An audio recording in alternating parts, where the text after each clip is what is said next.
There's a certain silence that comes at night, when the noise of the world fades, and you can finally hear the sound of your own breathing. It's in that silence that something strange happens. The voice inside you starts to speak. But most of us don't listen. We reach for the phone. We open another tab. We drown the silence before it says something we're not ready to hear. Because deep down, we know what waits there, behind the noise, behind the routines. A reflection. A mirror we've spent years avoiding. It's strange how we can look at our reflection every morning and still not see ourselves. We see a body, a face, a history of tired eyes and forced smiles. But rarely do we look long enough to meet the person underneath. The one who hides behind achievements, behind self-improvement, behind the image of someone doing okay. We say things like, "I'm broken, I need to fix myself, I don't know who I am anymore." But maybe that's not true. Maybe you're not broken. Maybe you're just afraid of seeing yourself. Because to see yourself means to meet the parts you've buried. The anger that was never allowed to exist. The grief you told yourself to get over. The loneliness you dressed up as independence. The dreams you traded for safety. We live in a world that rewards distraction. We're told to move fast, think forward, stay busy, anything but still. Stillness has become uncomfortable, almost threatening. Because stillness reveals the truth, and the truth is rarely flattering. There's a kind of pain that doesn't come from others, but from within. The pain of realizing how long you've been a stranger to yourself. You can feel it when you're alone, scrolling endlessly, trying to fill a void you can't name. You can feel it when you're surrounded by people, yet the connection feels paper thin. You can feel it when your life looks fine on the outside, but your inner world feels like static, blurred, disconnected, distant. So, you tell yourself you're broken. That something must be wrong with you. But what if the problem isn't that you're broken? What if it's that you've been avoiding the one person who could tell you who you are? The truth is, self-avoidance is a form of fear. Fear of seeing what's really there. Fear of realizing how much of your life has been lived in reaction, not intention. Fear of meeting the shadow you've spent years pretending isn't real. We avoid mirrors, both literal and emotional, because they demand honesty. And honesty is heavy. It dismantles the stories we tell ourselves to survive. It exposes the masks that no longer fit. It brings to the surface everything we promised we'd never feel again. But what's the alternative? To live disconnected, half present, half truthful, half alive? To chase validation from others because you've forgotten how to validate yourself?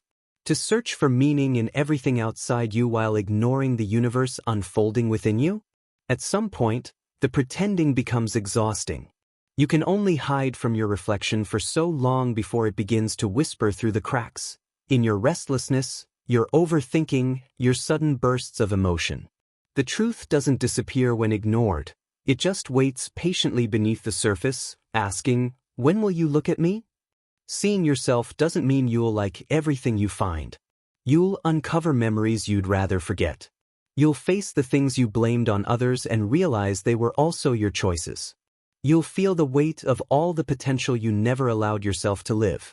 But you'll also see something else, something sacred. You'll see the child who tried their best. You'll see the resilience that carried you through every collapse. You'll see that beneath the fear, beneath the guilt, beneath the noise, there's someone still there, quietly waiting to be seen. That's why you're not broken. You just haven't looked long enough to recognize the wholeness beneath the cracks. You've mistaken avoidance for weakness. But avoidance is just fear. Fear of seeing what's always been true, that you were never unworthy, only unseen. The mirror doesn't judge. It simply reflects what is. It doesn't say, "You're good," or "You're bad." It says, "Here you are." And maybe that's what healing really means, not fixing yourself, but finally being willing to see yourself without filters, without resistance, without running away. Tonight, if you find yourself in that quiet space, when the world goes silent and your reflection is near, stay there. Don't rush to escape it. Let the silence speak. Let the reflection appear. Because what you'll find in that mirror is not brokenness, but a forgotten truth, waiting to be seen. And maybe, just maybe, the reason you feel shattered, is because you've never truly seen what's inside the glass. The truth is, every one of us carries a darkness we do not want to see. It lives beneath our confidence, beneath our kindness, beneath the image we show the world. It's not evil. It's simply unseen. Carl Jung called it the shadow, the hidden part of the psyche, the side of ourselves we repress, deny, or disown. It's the anger we swallowed because it wasn't polite. The envy we buried because it wasn't spiritual. The power we abandoned because it made others uncomfortable. The shadow isn't just our shame, it's also our potential, the raw, untamed energy of who we could be, if only we had the courage to face it. We grow up learning which parts of ourselves are acceptable. Be kind, not angry. Be smart, not emotional. Be productive, not lazy.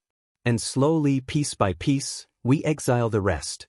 We build a persona, a mask designed to protect us, to keep us loved, to keep us safe. But that safety comes at a cost. Because every part we exile doesn't die, it waits. In the dark corners of our mind, the shadow keeps breathing. It whispers through our insecurities, our addictions, our compulsions, our sudden bursts of emotion we can't explain.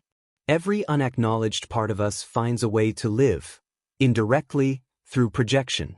You felt it before.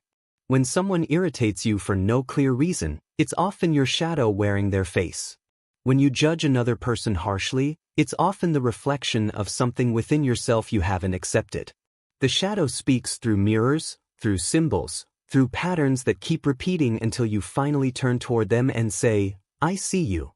But that moment, that act of turning toward the darkness, is terrifying. Because to see your shadow is to admit that the monster under the bed was always you. It's to realize that the anger you condemn in others also lives inside you.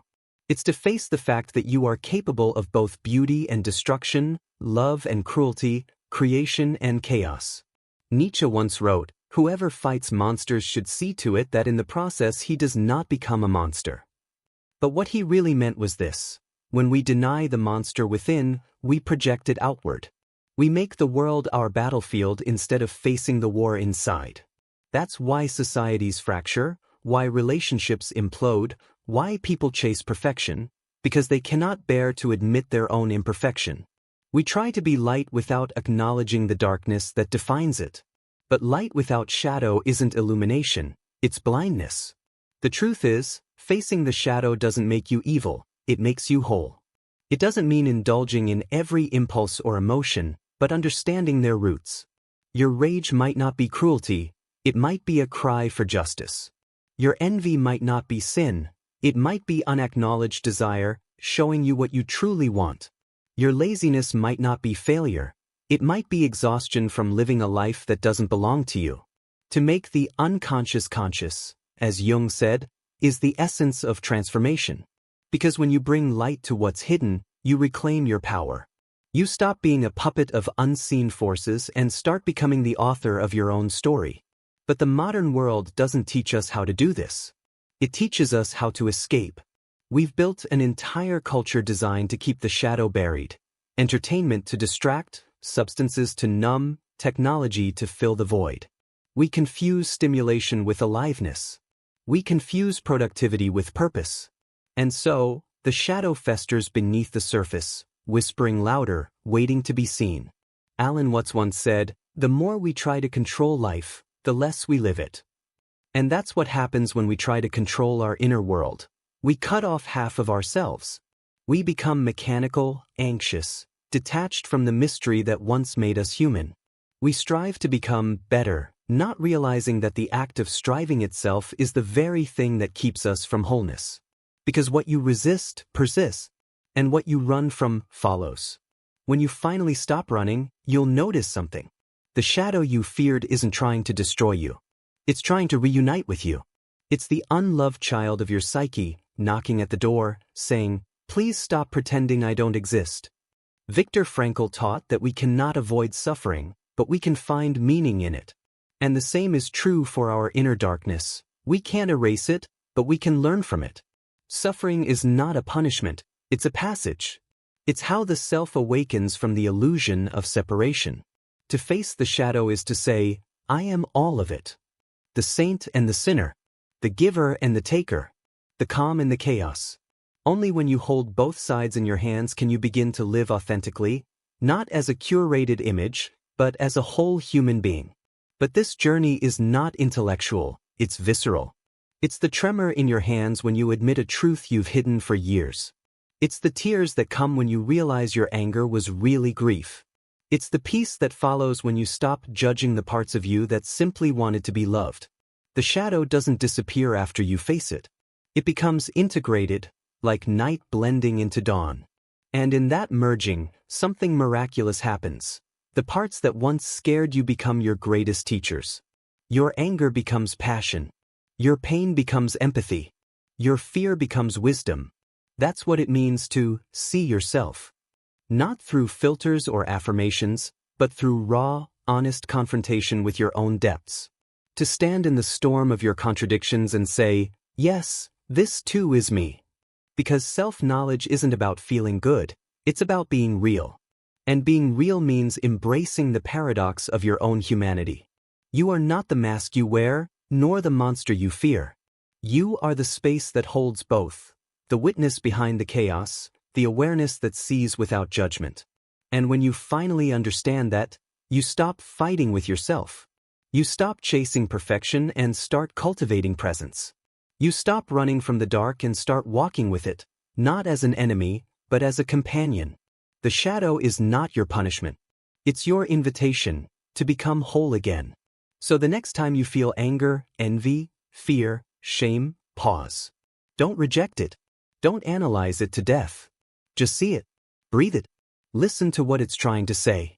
Because that voice, the one you've been avoiding, is not the voice of a broken person. It's the voice of someone who's been waiting in the dark for you to finally come home. There comes a moment, quiet, almost invisible, when running stops working. When distraction loses its flavor. When you realize that no amount of success, validation, or noise can protect you from yourself. And that's when the real journey begins. Not the glamorous kind. Not the one you can post about or measure in achievements. But the slow, trembling walk inward, toward the parts of you you've feared the most. To truly see yourself requires a kind of courage that doesn't look heroic. It looks ordinary. It looks like sitting alone when every part of you wants to escape. It looks like crying without knowing why. It looks like choosing honesty over comfort, silence over distraction, surrender over control.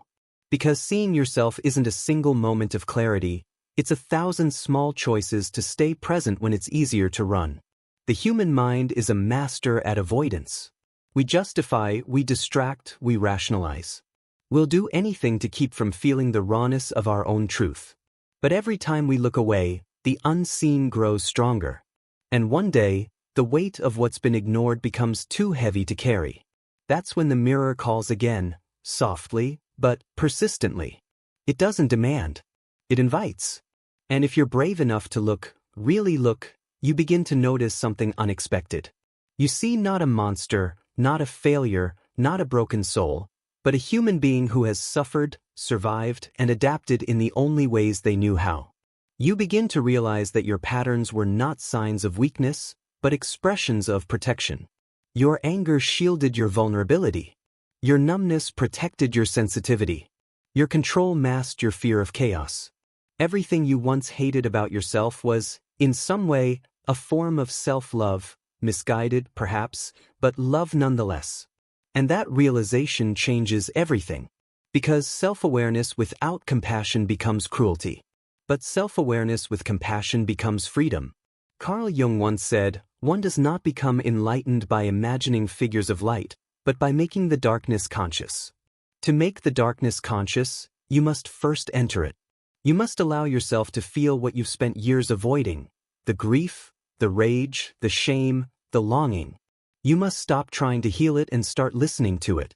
In that listening, something begins to shift. You realize that pain isn't your enemy, it's your teacher. It's showing you where love was missing, where truth was denied, where self was abandoned.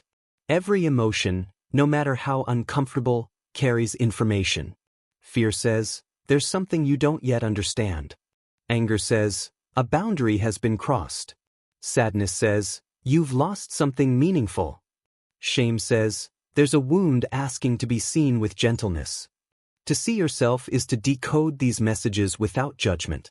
To let them speak before you rush to silence them. And in doing so, you realize something profound. You were never as fragile as you thought. You were only afraid of your own depth. Nietzsche wrote, one must still have chaos in oneself to give birth to a dancing star. That chaos, the contradictions, the confusion, the inner noise, is not a sign of failure. It's the birthplace of transformation. It means you are alive, evolving, in the process of becoming real. For so long, you thought awakening would feel like peace. But sometimes, awakening feels like breaking. Because before the light enters, the illusion must shatter. The false self must fall apart so that the real self can breathe. And yes, it hurts. Because the truth always does, at first.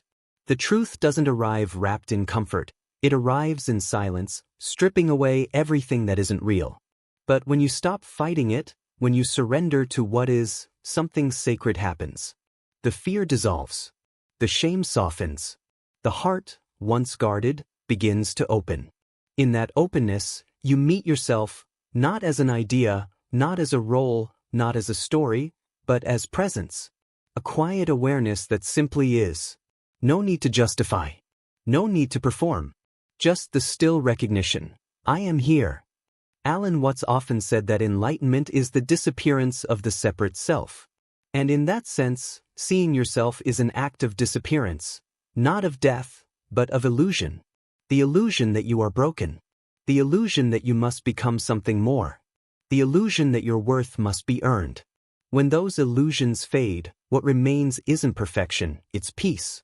A deep, grounded peace that doesn't depend on circumstances. Because you finally see, you were never separate from wholeness. You only believed you were. Seeing yourself means you stop seeking approval from the world to feel real. You stop outsourcing your worth to external noise. You stop chasing who you should be and begin embracing who you already are. It's the most radical act of freedom, to accept the totality of your being without needing to fix or justify it. That acceptance doesn't make you passive, it makes you powerful. Because once you stop denying your truth, no one can use it against you. Once you stop running from your fear, it loses its hold. Once you stop judging your shadow, you begin to move through life with a quiet, grounded strength. The courage to see yourself is not the absence of fear, it's the willingness to look anyway. It's the moment you realize that truth doesn't destroy you, it frees you. That you don't need to be perfect to be worthy of your own love. That healing isn't about becoming someone new, it's about remembering who you've always been beneath the noise. So when the next wave of discomfort rises, don't run. When your reflection feels unbearable, stay. When your heart aches for something you can't name, listen. Because this is what courage looks like. Not loud, not dramatic, but quiet, honest, safe. You're not broken. You're simply meeting yourself, maybe for the very first time. And though it feels like breaking, what's really happening is awakening. The old shell is cracking. The light is seeping in. And in that fragile, luminous moment, you realize you were never afraid of the darkness. You were afraid of your own light. Wholeness isn't a destination. It's not something you achieve, or earn, or finally arrive at. It's what's left when you stop running from yourself. For most of our lives, we're taught that growth means becoming better, more successful, more disciplined, more spiritual, more healed. But the truth is far quieter. Growth is not about addition. It's about subtraction.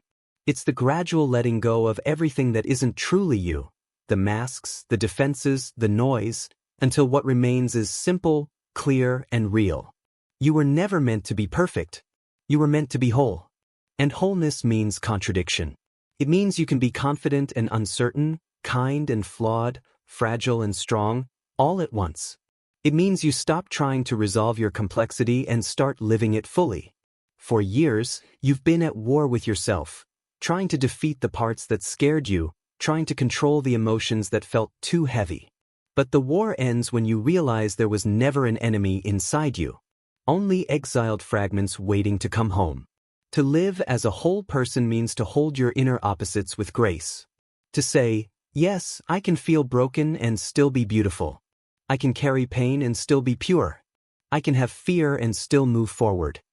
That's what integration looks like. Not perfection, but permission. The truth is, you were never missing anything. You only forgot how to listen. The answers you've been searching for have always been whispering in your own stillness. But stillness requires courage, because it strips away the illusion that something outside of you will save you. When you stop searching for rescue, you finally become your own sanctuary. You realize that peace isn't found in escaping life, but in meeting it, fully, tenderly, with open eyes.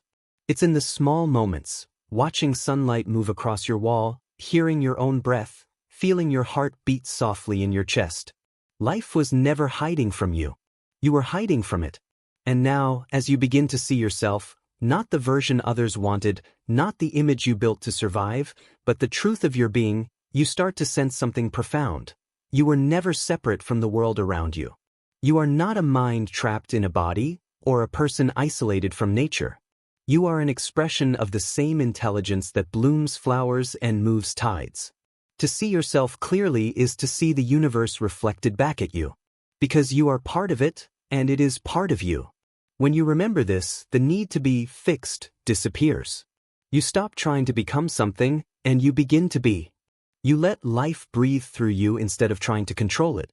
You begin to trust again, not because everything makes sense, but because you can finally rest inside the mystery. And maybe that's what healing truly is, not understanding but surrender. Not escaping the dark, but walking through it with open eyes. Not fixing the self, but embracing it completely. Tonight, when you find yourself in front of the mirror again, look longer. Don't turn away. Look beyond the tired eyes, beyond the stories, beyond the noise. Look until you see something ancient and infinite, the quiet presence that has been watching you through every joy and every wound. That presence has never left you. It never judged, never condemned, never gave up. It has simply been waiting for you to see it. Because when you finally do, everything changes. The world softens. The noise fades. And the person staring back at you is no longer a problem to be solved, but a mystery to be loved. You are not broken. You never were. You are simply remembering what it means to be whole. So breathe. Forgive the years you spent running. Honor the versions of you that tried their best. And when the silence returns, welcome it. Because it is no longer emptiness. It's the sound of coming home.